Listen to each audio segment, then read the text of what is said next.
Oh, I think it's one of those situations where you just focus on your own play first because that is the most important. Obviously, being able to know what your opponents like to do and the way that they like to play is great, but if you aren't fully confident in the way that you want to play the game, if you don't feel like you can control the game and force your opponents to play into your style, that needs to be your primary focus. Okay, we'll see if that's going to be the case. Honestly, I'm just excited to see how Daraya are going to play. Like, we don't know their play style. There's so much to discover across the course of this game. And also, who the They star broke up players the are gonna team. be. Oh, AC. So AC is one of their subs. I didn't want to mention him because he kind of breaks the synergy. We're not going to have all of the Ninja That's it. Turtles. They're going to lose now. They lost it. You break up the synergy. We already saw it with the baby Groots. You take one out, and it just ruins everything. Raphael's gone. Top level analysis right Raphael there. discovered that there's buy one get one free pizzas right now near him, so he's got more important things to do. He's got a city to save. But Anko and Reza are going to be the bans coming out from Daraya, so fearing the assassins clearly on this one. Kinetic will be the response, and we'll see what Jenners choose to ban away as the final one here. Wouldn't be surprised to see something like a Finn, Fortress, Kensei. There's a few good ones. Grumpjaw as well, pretty standard. Yeah, Fortress is starting to slip through. Which, Fortress, people don't seem to prioritize Fortress in the same way they were last week. yeah, or the previous 3 weeks. Like, it had been almost 100% banned, and now all of a sudden starting to slip through. But Kensei getting through over a Churnwalker, like, Yeah, I mean, I don't know. Churnwalker is very strong, and but he's not Kensei strong. he's not Kensei strong, I'll give you that. But a lot of the meta right now is about winning the game early on, and Churnwalker does that. If you can force those jungle fights and you got Churnwalker on your team, you're going to do amazingly. So, yes, I don't know if he's the right first pick, but I like the early pickup of it. It definitely tells them a lot that. Like I said, you're I have gonna no take the problem fight with to them. Churnwalker being picked, but again, you look at when Kensei is available, you should probably be taking Kensei, unless you can get your hands on like Reza or Kinetic. Like, those are the only ones that you could maybe pick over Kensei. But other than that, Kensei should be first pick. You're the Ninja Turtles. There's a ninja available to be picked. Like, where did it all But go the wrong? Ninja Turtle isn't in their first pick slot. Maybe that's what happened. Yeah, but they're already traded anyways. So it's a null point. Either way, Scarf going to be locked in, as well as a Finn. Let's catch up with this draft. Samuel as well on this side of Daraya. So pretty reasonable drafts, honestly, so far. Tony, a very nice pickup. Flicker going to get through as well. So we kind of are starting to see the style that's going to be coming through for Jenners here. You expect kind of a utility pick just to round that out now. Yeah, and the only sort of like confusing thing to me about the Jenners draft is the Finn now, because you've got Kensei and Flicker, who are both very mobile, all about moving about, but then Finn, I mean, obviously, yes, Flicker can help Finn with a little bit of that mobility, but he does not fit that bill whatsoever. So unless he's running through the river, then you've got a little bit of mobility there, but it's, I like the fact that you have that big tanky, frontliner there, but is he going to be able to keep up with the rest of the team becomes the concern. That will be the question. I really like this Kestrel pick that we're seeing come on through in the end for the side of Daraya. Kestrel, it's not a pick that's like particularly meta right now. It's kind of on the fringes, but people that pick it generally are very good at Kestrel. It's like a pocket pick. If you're good at Kestrel, there's a lot of Kestrel one-tricks out there. It's probably the one-trick hero in Vainglory, so I'm excited to see what Daraya can do with that pick, because it can take over a game. Yeah, it absolutely can, and with the rest of their composition as well, having that Samuel and Churnwalker, the spread damage you can get if you let those chains get connected before you go all in can be massive. Both of these compositions have very clear strengths, but they also have a vulnerability that's pretty prevalent as well. With the side of Jenners, it's are they going to be able to stick together when it comes time for a full-on fight if things do start moving around? All right, we'll have to see how this one's going to pan out. It's time to jump onto Sovereign's Rise for this one. It's Team Jenners, a better-known team, up against the Heroes in a Half Shell. It's Daraya Esports. Let's pass it over to FlashX and Dowsy and get onto the map.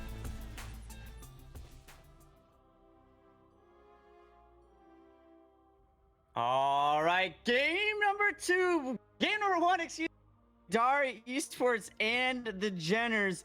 A little bit of fighting going on in the mid lane. Dousey, my friend, what do you make of this? I mean, this is pretty exciting stuff. At this point, this could be one of the closest round of 16 matches we have. Of course, due to the way seeding works, you always expect a round of 16 match to be one-sided, but it's kind of hard to call where this one will go.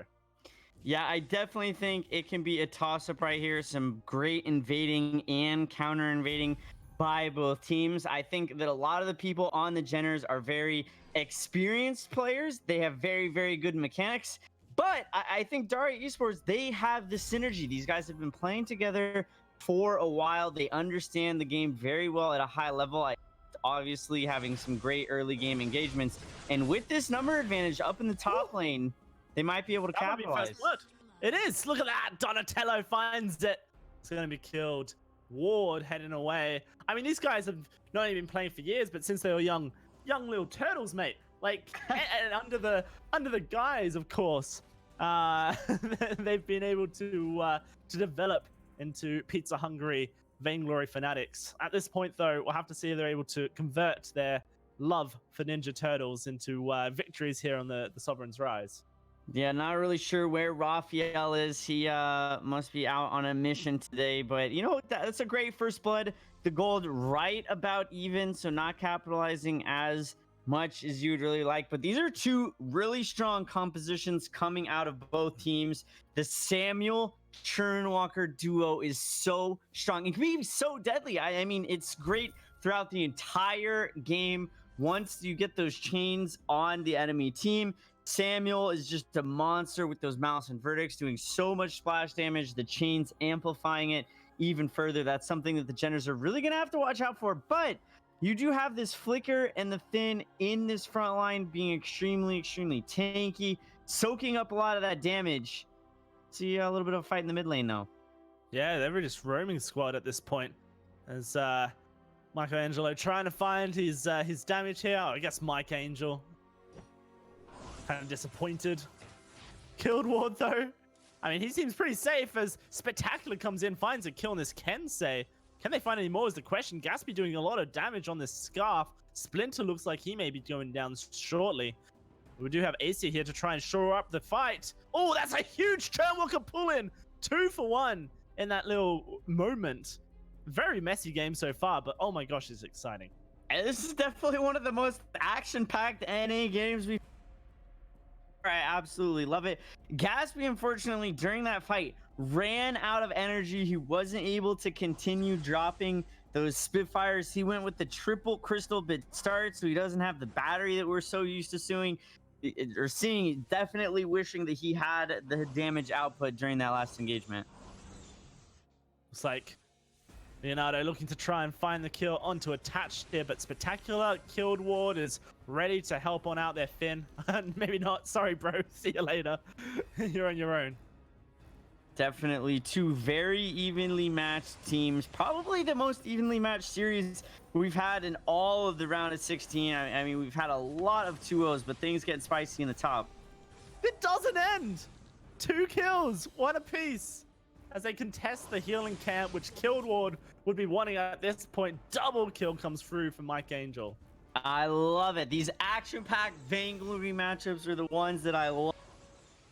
Cast Scoundrel and I had a 67 kill bloodbath yesterday. There was a ton of fun. This game definitely starting out like that, and definitely very much against the traditional passive calculated North American meta that we've been so used to seeing. Absolutely. Right at this point, they are just going for blood at any given opportunity.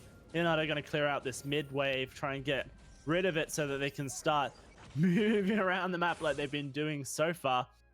Bit of an interesting setup here, though, as Mike Angel, the weapon-powered Kestrel, has been farming up in the top side for Daraya here. And then they send their Tony down bot, but it looks like it's matched by the side of Jenners. It's just everything's going on. So much to talk about.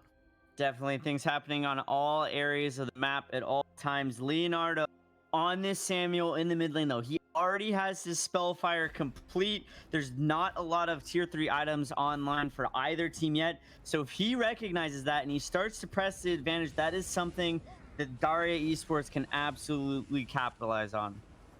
Gonna take away that Crystal Treant. Looks like killed Ward. Moving on in towards the Crystal Treant here with Selma. Not quite sure they can secure that though, and 4 members of Daraya coming over to make sure that goes the way of Mike Angel.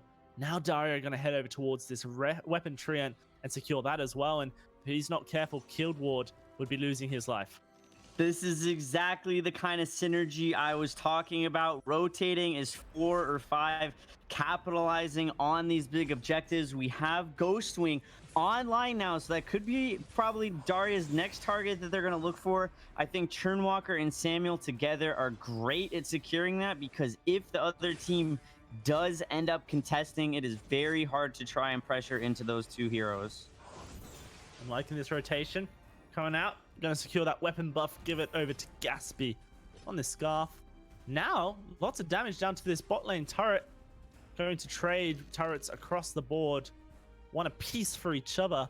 There's only 1,000 gold so far separating these 2 teams, so really anything can happen.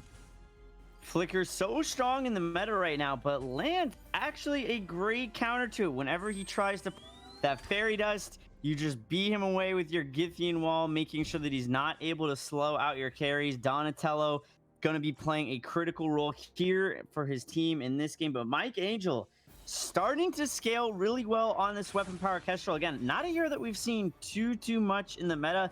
I don't know how well he's gonna do into both Flicker and Finn, so tanking those front lines. Daraya Esports pressuring this mid lane turret. This might be the Ghostwing capture that they've been looking for. Yeah, definitely looking to move towards it. Spectacular has a long lane to walk past. Very nice Kensei play down the bot side, using his dashes to dodge out some pretty good abilities. But so far, I'm really enjoying the way Splinter is playing this Churnwalker. Just his ability to quickly hook up using attached to the Finn to hit that first hook nice and easy, get that cooldown very quickly, and then pull Gaspy out of safety from the Finn to allow skill shots to land. It's really clean stuff. Here we get this Ghostwing being taken by Daraya. There's going to be Splinter just walking away from the fight. Now can heal up with that Ghostwing buff. No surprise that they picked that up. Great pull by Attached, though. Yeah, great pull in. Fight breaking out on the mid side. Oh, they find a kill up top as well. This is going all the way for the team of Red as they find 4 kills across the board, and it's only Acia left alive. The Ghostwing buff has not really helped him here. Attached, happy to tank out that turret as a Finn. Here comes Spectacular, looking for the final blow. Spitfire connects. Tony Tanky can't really do much to save this turret. Daraya Esports, despite getting that Ghostwing, not going to capitalize on that buff at all whatsoever. They're gonna lose their top turret. Mid sitting right at about half health. They're gonna drop the Crystal Sentry. Great counter engagement by the Jenners to be able to recognize that they were split up right there. I think that if you are Daraya, you need to understand that Finn hit that level 6. You can't be grouped like that. They were too tight. Until you have your Crucible online, you have to stay spaced so that if you do get pulled in with that forced accord, it's only 1, maybe 2 of your carriers being put into position. But right there, it was all of them, and they certainly got punished for it. Spectacular's dead in the bot side. Good rotations from Daraya, making sure they get back on top here. Weapon power Kestrel should be able to take this turret down super quickly, as each glimmer shot hits for about 300 on that objective there. So turret's once more back even. You're totally right. If Attach is going to hit those kind of Finn ultimates, they're not going to be blocked up just yet. We do have Crucibles out now for Splinter. That's super dangerous. It turns 4 versus 3s into very winnable fights. Here it comes. Oh, Crucible's ready. That's really disappointing from Splinter. Is going to be the kill going through for the side of the Jenners once more. Now they're going to get this mid lane turret. Yeah, the Churnwalker stuns you all up, but you're just going to lose your life, Splinter. Not the place you wanted to be. Yeah, not the move he was looking for right there. The mid turret is going to go down. Now he has his Trespass on cooldown as well. This might even lead to another objective for the Jenners. I really like this counter pressure. Really good stuff. Does look like they will fall back though, but 1/3 of that turret's health remaining at the moment killed it. A ward in the top side doing some work. just to make sure that the pressure game is constantly there. Half health on that tier 2. And Spectacular's just down the bot side left alone. He's going to push down this turret easily. Flicker popped his moon cloak. He's just going to recall there, getting him out of a little bit of a sticky situation. Jenner's not over-aggressing, not overextending, which I think that's really good composure. Spectacular on this Kensei, though, just absolutely free farming. If he gets scaled too much, if they don't start to pressure him, he can 100% take over this game, especially with the weapon buff up there. He not going to contest, he's just going to rotate out, but it might be Jenner's looking to start up this Ghost Wing. Yeah, once more, Ghost Wing will get started, but as you mentioned, this time by the Jenners. Looks like Daraya are in position as 5 to contest this. It's only 3 men from the side of the Jenners, and now they might be in trouble here. Kensei, can he dash away is the question. All the dashes available. Looks like he will this time be able to escape, and seems like Jenner's very happy to allow this to happen because Selma taking down that turret in the top side is going to be able to secure another objective. Can they turn it around? This time the pool is blocked. Attached though, moves on in, and look at Spectacular on the back line, showing the moves. Churnwalker stuns, holds the fight up, but Ghostwing's doing all the work. MVP in this fight. Splinter healing his bestest, but will lose his life. That's going to be the kill going down. Can they catch the Ghostwing before it resets? No, they can't. Pretty low health, but they are going to start up regardless. Now it looks like they are going to attempt to take it before Attach loses his health bar. Maybe not. Definitely a tough spot if you're in Daraya Esports. You either have to contest the Ghost Wing or your armory turret up in that top lane, because Selma the entire time was pushing with that Stormguard banner, just putting on a ton of pressure. They lose the Ghost Wing. This has been great composure out of the side of Jenners. They need to make sure that they stay calculated and coordinated with this Ghost Wing buff, because this might be the opportunity they need to take over this game. You wanted competitive games of Vainglory in the round of 16. Well, here it is. Jenners versus Daraya. Just continuously pushing back at each other. Going to be a fight potentially breaking out. The vision control, though, from Daraya here, able to catch out that Mooncloak advance. Looks like they might have been caught out, though. Here comes the Spitfire coming through. That's going to be first kill going the way of Attached. That's not what you want to see at this point. Lots of damage coming from the back line, but it's just not enough to catch any kills. 2 to the side of Jenners, and a Black Claw ready to be taken. Yeah, they're going to be really happy with that. Black Claw should be easy picking. Selma heading back to base to deal with that bot wave, and right as he clears it, Black Claw will probably be unleashed, and he should be able to regroup with his team for a great push. Donatello posturing a little bit aggressively. He's just going to roll on out of there. Doesn't want to lose his life, otherwise that could be a very deadly Black Claw push. So they have 2 turrets to get through. I don't know if they necessarily get an armory off this push. I think that with no turrets except for the base one being left in the top lane, I would really like to see a split push coming out of the Jenners right here. But right now, they're posturing very passively. Kensei's back in his jungle. Scarf's not even there yet. Black Claw already at 50% health. I don't know how much they're going to be able to get out of this. Yeah, it's not going to be a split push with Black Claw, so say, but then maybe they can continue the pressure game as they got this top lane armory turret taken on down in just a second here. And they might even fight. Look at this. Spectacular dives on in. Beautiful double stun coming through. That's going to be Mike Angel in trouble. Spectacular dives in for the kill. And then the bada boom assists Spectacular back out of the fight. Here comes that Dragon's Breath. Burning on down, but a good Oblivion will shut it down before it's too deadly. 2 kills, though. A pull on in. That's going to be the rest of the Daraya squad moving on backwards. They need to save their base. The armory's down. The Vein Crystal's next. Respawn's not going to be coming anytime soon. Acia trying to get on the backside, but I don't think it'll be enough. Vein Crystal almost dead. So healthy is the side of the Jenners. Jenners, can they survive a little bit longer? They're losing their lives, but not quick enough. 1-0 to Jenners. Really well played by the Jenners. I thought their Black Claw was going to be really floppy. Arguably it was. They just forced the fight in the top lane, though, and with that Ghost Wing buff, that's all they needed to close out this game. Really clean stuff towards the end from the Jenners. Very interesting back and forth early game, But it's not that matters. It's the Vein Crystal exploding, and currently Jenna's up 1-0. Let's throw it back to Tess to find out what they think of it.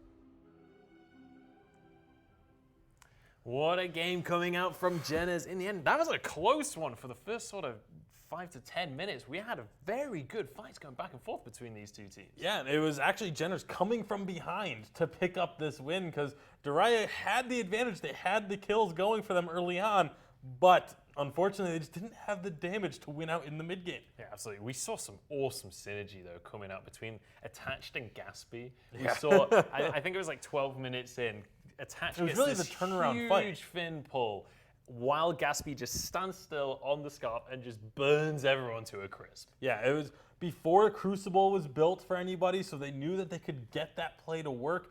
If it was going to get blocked, if the poll was going to get blocked, it was only going to be 1 or 2 members that didn't get pulled in. So really heads up, really great awareness from the side of Jenners to know that they could make a play like that work that efficiently. Honestly, you'd expect Splinter to be wiser than to fall for a plan like that. Yeah, you're right, though. The Crucible needed to be built earlier on in that game for them to be able to survive again.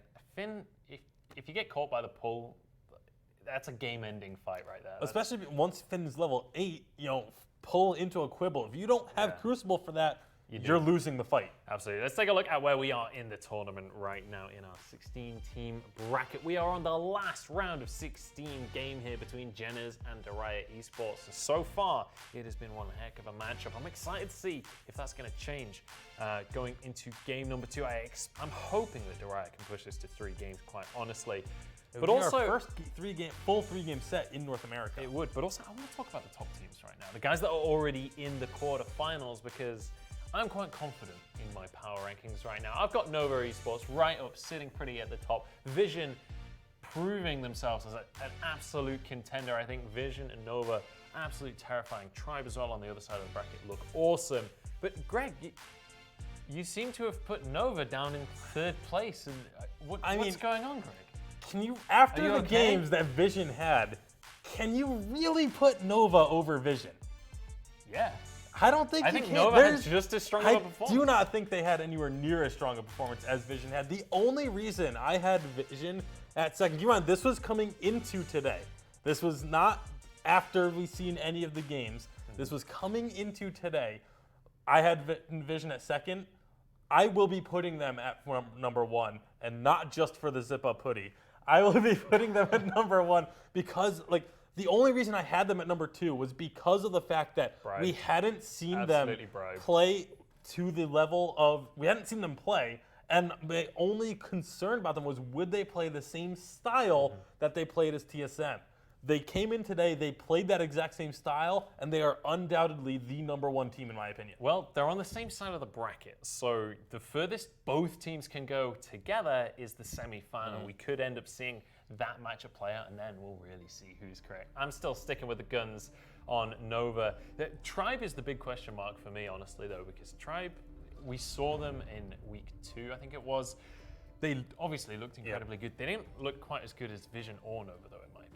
Yeah, there's definitely, could be some things for Tribe to work on, but Tribe is also this team that is known to kind of goof off a little bit when they know that they are the dominant team, and also known to not play as well if they're not in a live environment. So they have a couple of things that can obviously be improved, but things that I think will be improved as they face tougher and tougher competition.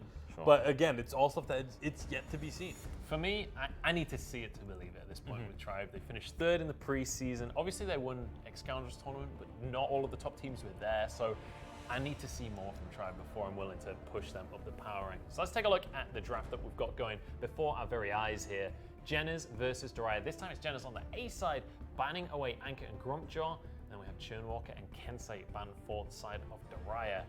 It's going to be a kinetic first pick by the looks of things.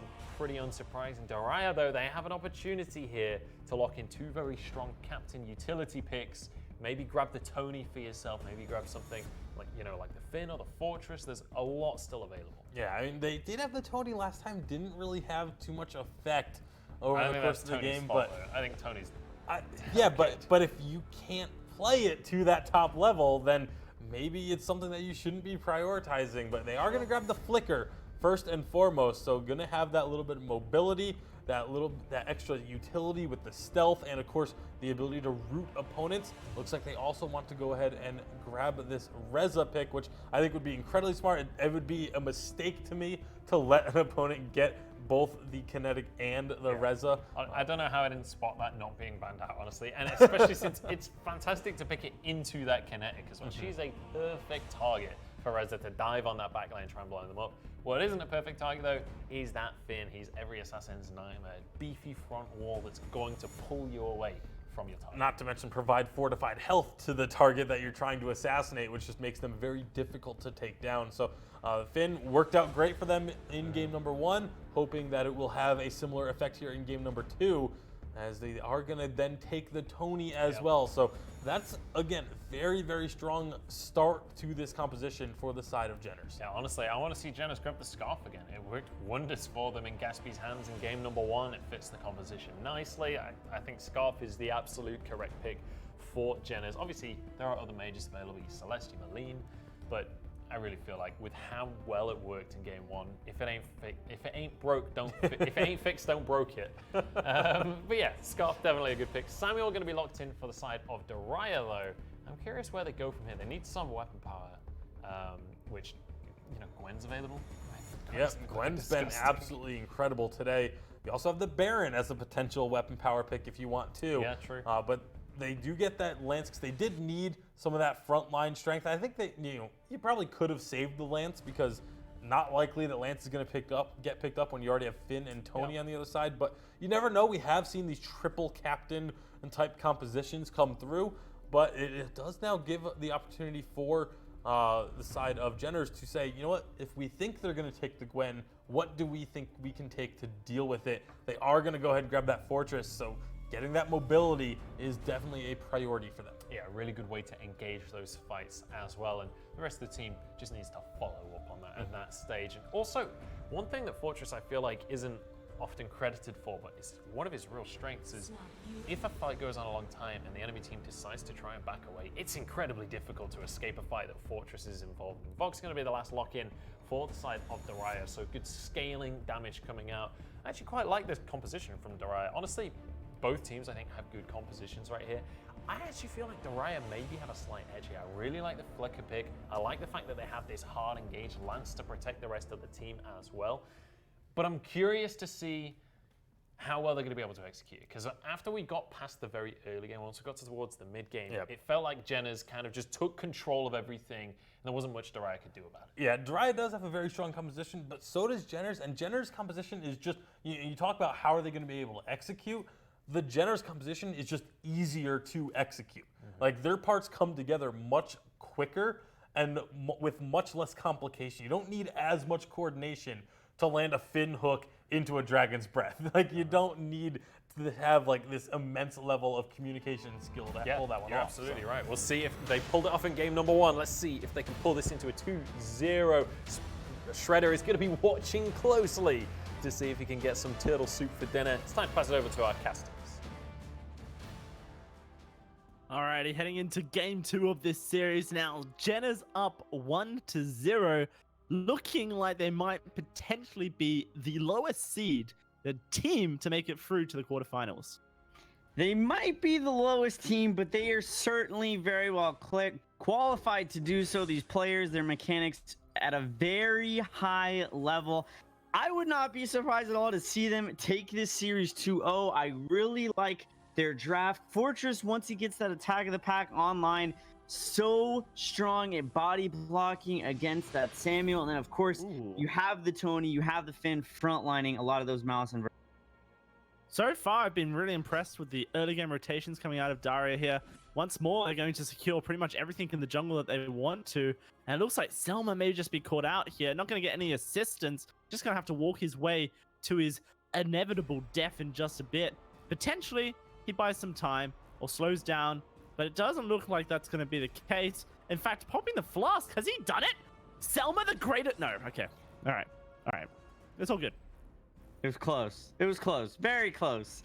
He did make Daraya respond. That did eat up a lot of their time and in those rotations. But with Aesir on this Reza in the bot lane, able to secure his healing treant. I don't know that really the Jenners were able to gain the upper hand in that rotation. May not have been worth Leonardo and Splinter putting on the pressure here in the mid lane.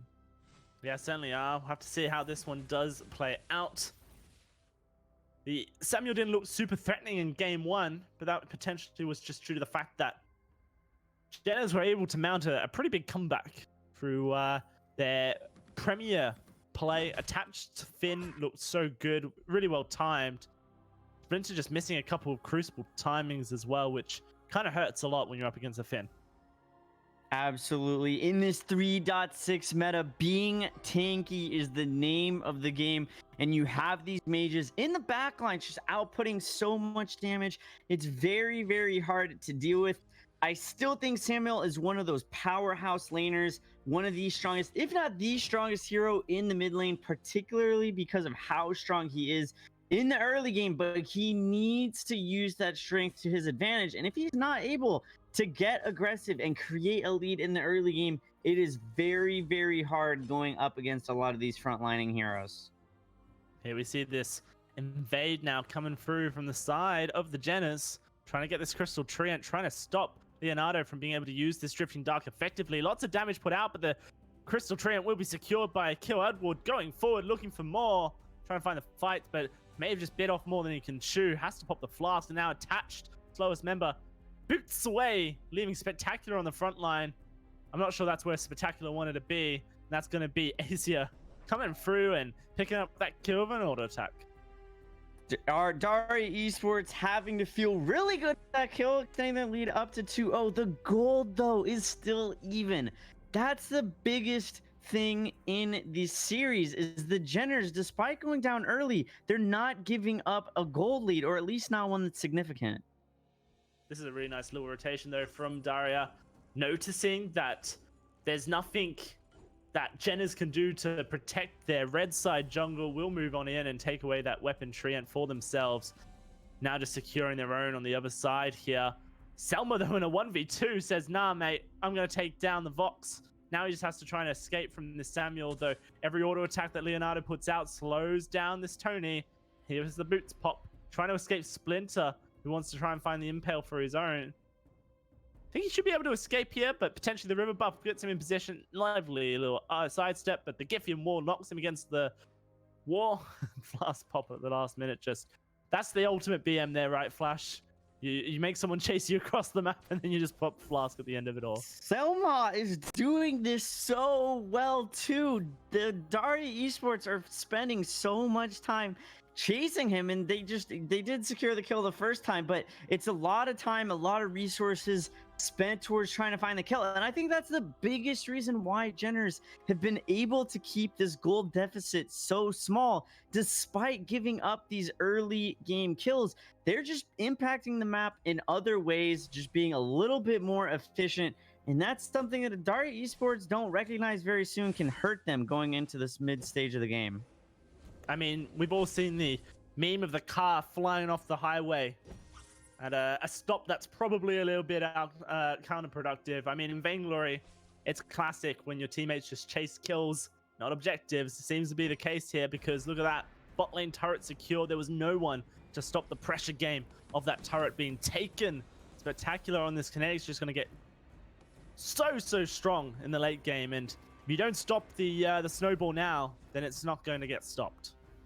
Spectacular with the Spectacular CS. He's got quite the commanding lead. He's leveling very, very well. He wants to make sure that he's continuing these core items. He's got the Serpent's Mask complete. Probably looking for the breaking point next. That definitely seems to be like the meta item.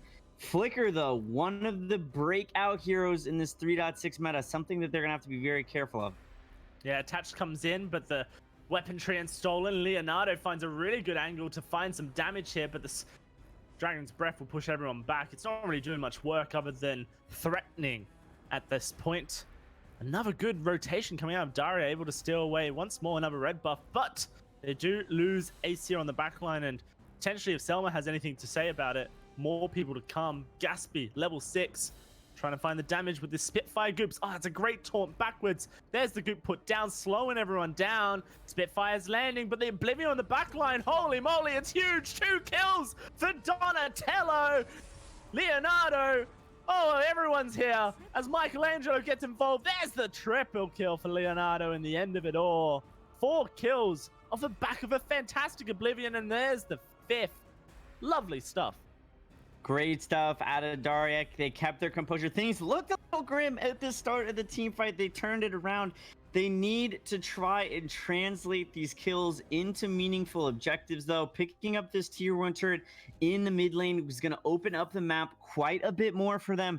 They need to translate this into a Ghost Wing capture, though, if they want to continue this momentum throughout the mid stages of this game. Spectacular walks into Michelangelo here. Michelangelo gets pulled towards the crystal tree and not able to secure it. Gatsby will find that. Do they want this fight is the question. Doesn't look like they do, Daria. Michelangelo still just being pulled on in. Donatello able to be that frontline threat necessary to peel away the damage. Potentially, though, Jenners may have an opening to land some damage or even start up a Ghost Wing. Yeah, despite being so far behind, or rather 3 kills behind, the Jenners definitely great macro play, great rotations. This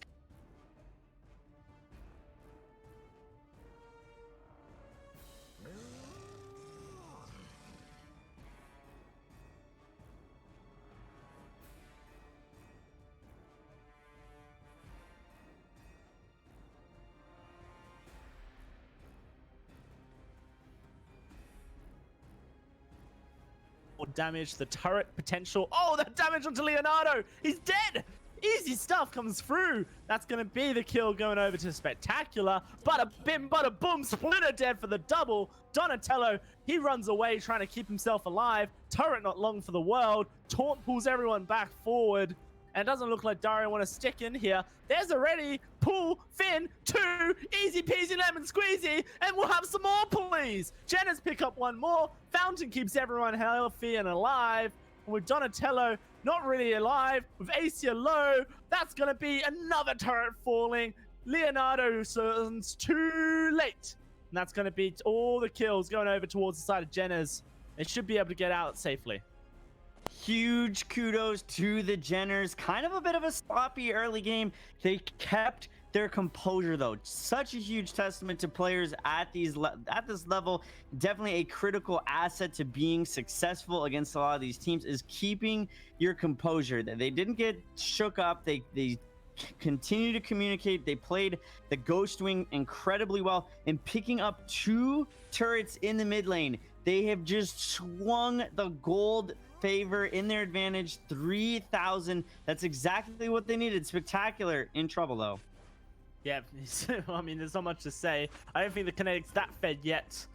Acia will just be able to burst on down. Maybe if he was able to finish that breaking point, then there was a fight to be had there. But, I mean, it's really impressive stuff to see it time and time again from the Jenners. Going down in gold, but then really just able to pull up when the power spikes are there. The question is against a team that's really going to put you behind in the early game, can they do it again? Right now, though, Daraya once more showing that they aren't afraid of progress. Gonna move towards this top lane turret. It's very low and shouldn't take too many hits to finish, but we've attached, pulling the wave into a favorable position. They're able to clear it, and it doesn't look like Daraya is gonna really look for a fight. Flicker boots in, Scarf boots out. Great recognition by Gatsby to understand that if he would have gotten caught in that fairy dust, he would have been in bad shape. It's going to be the Jenners, though, grouping top lane. The counter pressure in this top lane. I think that this turret is going to get melted very swiftly. Scarf, one of the best in the game at just melting these objectives. The Mooncloak, though, coming in hot. Mooncloak in. Gatsby's just straight up dead. But can they find any more? On the back of it is the question. Mike Angel not in a good spot. Bada Bing splits this fight up. Gets everyone split out. Selma might be able to walk away from this. But I'm not sure about Attach. He's going to go very low. Killed Edward. I don't know. Can he escape this as well is the question? Yeah. Looks like he can. Spellfire ain't going to take him out. This top lane turret's dead. And Daraya trying to close the gold gap. Great play by Daraya. Ghostwing up. I'd love to see them group up, go straight to Ghostwing attached. Still down for 5 seconds. I think that fight actually could have gone completely differently if Attached found a nicely timed fountain onto Gatsby on the Scarf. Unfortunately, coming in a little bit too late, not going to keep him alive. Jenner's posturing aggressively to contest this Ghostwing capture, though. Yeah, Ghostwing, who's going to get it is the question. Can the steal come through for the Jenners? That's a huge Tony taunt, but it's not enough. That's going to be secured over by Daraya. Here comes that Dragon's Breath. So low. That Ghostwing hasn't started healing them just yet. Splinter low is able to roll to his safety. And look at that. On the back line, they pick up Leonardo. 1 for 1, though. Gatsby going to lose his life. This is not looking good for the side of Jenners, but maybe Spectacular is stacking up on the backside, able to get re-involved in this fight. Saved Attached here. I'm not quite sure what's going to happen. Attached goes down. Spectacular is going to get pincered by the Turtles, and that's going to be the kills going the way of Daraya. Daraya turning this game around. This is definitely one of the closest games we've seen thus far. The Ghost Wing buff being able to last hit that objective, so critical in that last team fight to keep them in it. Great heads up play to go straight on a Black Claw. I don't know if these 3 heroes have enough damage to take it down as quickly as they need to, because Jenner's heading straight in this direction. It does look like Daraya is going to drop the objective. Yeah, the Black Claw is so important. So far in the Summer Open, the team that secures the first one has a 92.3 chance of winning. That's insane. That's what makes the Black Claw so important. And you can see here that Jenners know. They know how important this is to winning their game. It's such a huge win condition for anyone. It's going to be a big contest over this. We got ultimates ready. Leonardo has his. So does everyone else. The Mooncloak ready to go as well. And it looks like the Jenners recognize the threat of a fight not being worthwhile. Instead, maybe they just take it to them. Huge pullback. Going to bring everyone in. Oblivion splits the fight, but it is going to be Daraya, the ones being put on the back line. The Dragon's Breath in a tight corridor. It's burning everyone as we speak. The kill for Gatsby. It doesn't look like Mike Angel can escape. He gets stunned. He gets taken on down. It's a double for Gatsby, and boom! That's Kinetic finding the snipe. It's going to be 3 and 4, and now the Black Claw. Jenners can easily take it. Spectacular mechanics by the homie Spectacular on that Kinetic, putting up so much damage in the team fight. Ace here gonna contest him, and because Spectacular has that Serpent's Mask, it's not even gonna matter because he's just gonna instantly regen all that health. And it's gonna be his team, the Jenners, taking down this Black Claw. And 92.3% of the time, the team that takes Black Claw first will win. So things for Daraya Esports looking very grim. Really, really grim. Maybe they can be the 7.7%. We'll have to find out. Here comes the Black Claw pushing down the mid lane. It's going to get taken down pretty quickly. Remember in game 1, it wasn't a huge commit to the Black Claw from the Jenners, but here they all come ready to fight, and that Fool from the Finn is ready to go. Forced a cord. Will it find its target is the question.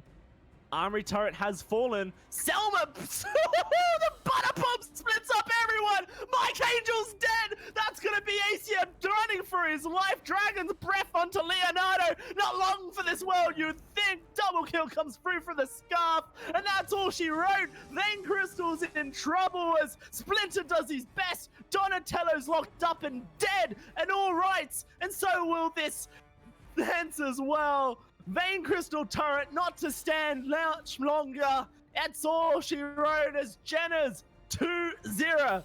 Daraya Esports. The big upset coming in as the 11th seed over to the 6th seeded Daraya Esports. Definitely some great games here in North America. Excited to see what this team's able to accomplish going forward. Some flashy plays indeed. It's been so fun casting this series. Jenners proceed forward, and with that, we throw it back to the desk.